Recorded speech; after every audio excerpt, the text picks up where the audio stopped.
राजस्व अभिलेखों में आश्रम को दर्ज करवा दिया जाएगा। जनता के लोग हैं, उनका भी नाम है, उसको वापस लिया जाए। कल आ जाइएगा, हमसे कहा आप अपना जाकर पूजा पाठ करिए आश्रम में। आश्रम में अन्नपूर्णा गोदाम बनवाई जा रही थी, तो उसको हमने रोका। जो उसमें लागत लगी है वो आप पैसा दे दो, तुम दूसरी जगह बनवा देंगे। क्योंकि संत समाज जैसे आप देखते हैं, योगी जी इस समय मुख्यमंत्री भी हैं। ऐसी कोई समस्या नहीं आई जो मान लीजिए हम वहाँ तक जाएं। समाज में रह करके काम करता हूँ, समाज का कल्याण हो, कहने का मतलब ये है कि प्लानिंग यही है। अगर मान लीजिए इसमें हमें न्याय नहीं मिलता है तो मजबूर तो मर जाना अच्छा है। भजन करिएगा, चिंतन करिए, चिंता छोड़ दी। दोस्तों नमस्कार, आप देख रहे हैं इंडस न्यूज टीवी। मैं हूं संतोष शाक्य। साथियों, इस समय बरेली उत्तरी के एसपी ऑफिस में हूं और यहां पर कुछ संत लोग हैं जो यहाँ आए हुए हैं, जो आज धरना देने वाले थे। पुलिस के साथ, प्रशासन के साथ इनका कुछ मामला था जिसमें इन्हें नोटिस दे दिया गया था। आश्रम जो है मीरगंज तहसील में स्थित है, वहाँ पर कुछ समस्याएं आई थी, उसको लेकर हम इनसे बात करेंगे कि आज क्या धरना था और आज इन्होंने धरना जो है स्थगित कर दिया है, क्यों स्थगित कर दिया है, सबको लेकर बात करेंगे। तो सर, क्या नाम है आपका? पत्रकार महोदय, मेरा नाम है महंत स्वामी राजवीर धर्म प्रचारक। मैं विश्व हिंदू महासंघ का ब्रज क्षेत्र से जो है धर्माचार्य प्रकोष्ठ का विस्तारक हूँ। सर्व दर्शन विश्व अखाड़ा परिषद का प्रदेश विस्तारक हूँ। और मैं समस्या इस बात को लेकर के मुझे आहत हुआ कि जो जिला प्रशासन है और मीरगंज प्रशासन, उसकी तरफ से हमारे लिए 14 नवंबर को नोटिस आया कि आपको जो है वो जाकर के सिविल में जमानत करानी है। लेकिन जो नोटिस आया उसका मामला जो है 3 जनवरी को पीछे जो 20 जनवरी जो है निकल गई, उसमें जो है मामला हुआ था एक धरना प्रदर्शन का। तो एसडीएम महोदय जो देश दीपक इस समय उसमें है फरीदपुर में, उनके द्वारा ये कहा गया था कि आपके जो खिलाफ धम्ममित्रा लेखपाल के द्वारा तहरीर दी गई है थाने में कि उसमें कोई कार्रवाई नहीं होगी और आश्रम में पंचायत के द्वारा सौंदर्यीकरण करवा दिया जाएगा और राजस्व अभिलेखों में आश्रम को दर्ज करवा दिया जाएगा। पर तीनों का में एक काम नहीं हुआ। तो हमने लाइव टीम के माध्यम से ये सूचना दिलवाई थी कि मैं 5 दिसंबर को मैं आकर के अनशन पे बैठूंगा और जिलाधिकारी महोदय से मैं निवेदन ये करूंगा, मैं मांग करूंगा कि अगर हम अपराधी हैं वास्तविक रूप से तो भाई हमको इसी समय हथकड़ी डाल के जेल भेजा जाए और नहीं तो मेरा इनकाउंटर करवाया जाए। नहीं तो ये जो फाइल बनी गई है, जो हमारे साथ में जनता के लोग हैं, उनका भी नाम है, उसको वापस लिया जाए।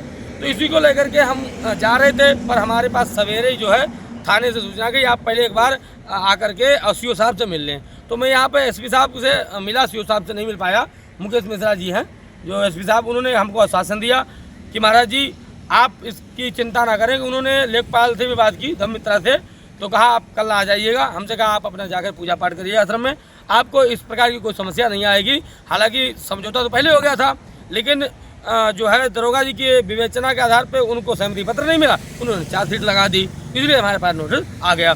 यदि इसका हमें न्याय नहीं मिल रहा है, खत्म नहीं हो रहा है, तो मैं किसी भी दिन आकर के और अनशन पर बैठूंगा, जब तक बैठूंगा जब तक न्याय नहीं मिलेगा। बाकी मुकेश मिश्रा जी जो एसपी साहब हैं, उन्होंने पूरा आश्वासन दिया है कि आप बेचिंत हो जाइए। ये सब।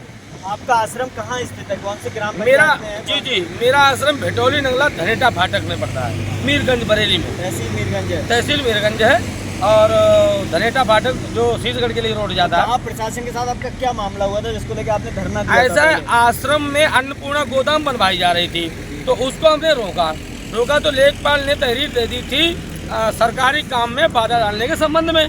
फिर शाम को 6 बजे पूरा दिन धरना चला था। शाम को 6 बजे देश दीपक सिंह उप जिलाधिकारी महोदय जी के द्वारा उस धरना को हमने समाप्त कर दिया था। उन्होंने शासन दिया था कि आपका जो आश्रम है उसमें जो जगह है, जो शेष बची है, उसमें कोई हस्तक्षेप नहीं होगा। जो गोदाम बन गई उसे बन जाने दो, नहीं तो जो उसमें लागत लगी है वो आप पैसा दे दो, तुम दूसरी जगह बनवा देंगे। तो हमने पैसा तो मेरे पास नहीं है, तो कोई बंद जाने दीजिए, क्योंकि वो सरकारी ज़मीन भी है, सरकारी बिल्डिंग भी है, आपको भी फायदा, गाँव वाला। चलो ठीक है जी, हमने मतलब सहमति दे दी थी। आज बिल्डिंग बनी खड़ी है, कोई रोकथाम नहीं है, फिर भी नोटिस आ गया, तो इसलिए मैं आहत हुआ। मेरे आत्मसम्मान पर ठेस पहुँच रही थी, इसीलिए मैंने जिला प्रशासन के खिलाफ जो है वो अनशन की बात की। तो अभी आप क्या चाहते हैं और क्या बातचीत आपकी हो गई? अब आप पूरी तरह से संतुष्ट हैं या आगे भी आपकी कोई रणनीति? हाँ, बाकी मैं उनके आचरण को, व्यवहार को देख करके एसपी महोदय के, क्योंकि मुझे लगा कि एक संस्कारी व्यक्ति हैं, तो उन्होंने, मुकेश मिश्रा जी हैं, उन्होंने आश्वासन दिया कि महाराज जी आप चिंता ना करिए और हम आपके साथ हैं और इसको जो है हम डीएम साहब से कह करके जिलाधिकारी महोदय कह करके और खत्म करवाएंगे। अपने पूरा आश्वस्त किया गया। तो ये बात क्या ऊपर भी पहुंची है, क्योंकि संत समाज जैसे आप देखते हैं योगी जी इस समय मुख्यमंत्री भी हैं, मुख्यमंत्री जी जो हैं, क्या उन तक भी आपने कोई संपर्क करने का प्रयास किया या जिला स्तर पे ही निपट गया है मामला? नहीं, ऐसी कोई समस्या ही नहीं आई, ऐसी कोई समस्या नहीं आई जो मान लीजिए हम वहाँ तक जाएं। हालांकि हमारे पास जो मुख्य नंबर उनका है, ब्रिजेश पाठक जो उप मुख्यमंत्री हैं, उनका पर्सनल नंबर मेरे पास है। केशव प्रसाद मौर्य से मैं 3 बार मिल भी चुका हूँ। बाकी मैं संगठन में काम करता हूँ, ऐसी बात नहीं, मैं कोई भिखारी महात्मा नहीं हूँ। मैं एक सामाजिक हूँ, समाज में रह करके काम करता हूँ। अंधविश्वास पाखंड का मैं बढ़ावा ना दे करके सही बात बता करके जिससे समाज का कल्याण हो, कहने का मतलब ये है।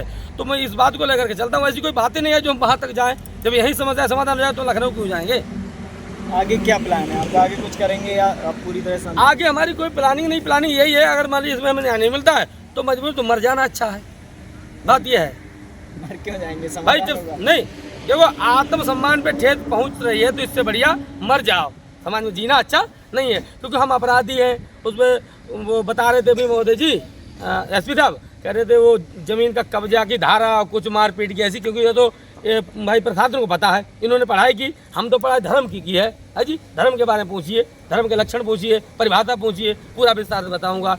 पर उन्होंने बताया है कि आप चिंता ना करिए। तो मुकेश मिश्रा जी हैं एसपी महोदय, उन्होंने कहा कि आप जाइएगा, अपना भजन करिएगा, चिंतन करिए, चिंता छोड़ दीजिएगा। तो क्या मैसेज देना चाहते हैं अपने समर्थकों से, क्या कहेंगे? हम ये कहना चाहते हैं कि जो हमने आप सबको बुलाया है, 10 लोगों मैंने फ़ोन कर दिया है कि आप जहाँ से वहाँ से लौट जाओ, क्योंकि 10 महात्मा को बुला रखा था, पत्रकारों को बोल रखा था। और जो विश्व हिंदू महासंघ के जो मंडल के प्रभारी हैं ओमपाल मौर्य, तो उनको भी मैंने फ़ोन किया। तो बोले महाराज जी बताओ, तो बोले हम सैटेलाइट पे हैं। तो हमने कहा आप वहीं बने रहो, कोई आवश्यकता नहीं, क्योंकि हमको पूरा आश्वस्त कर दिया गया जो है प्रशासन की तरफ से कि आपको न्याय मिलेगा, आप चिंता मत करिए। तो हम संतुष्ट हैं।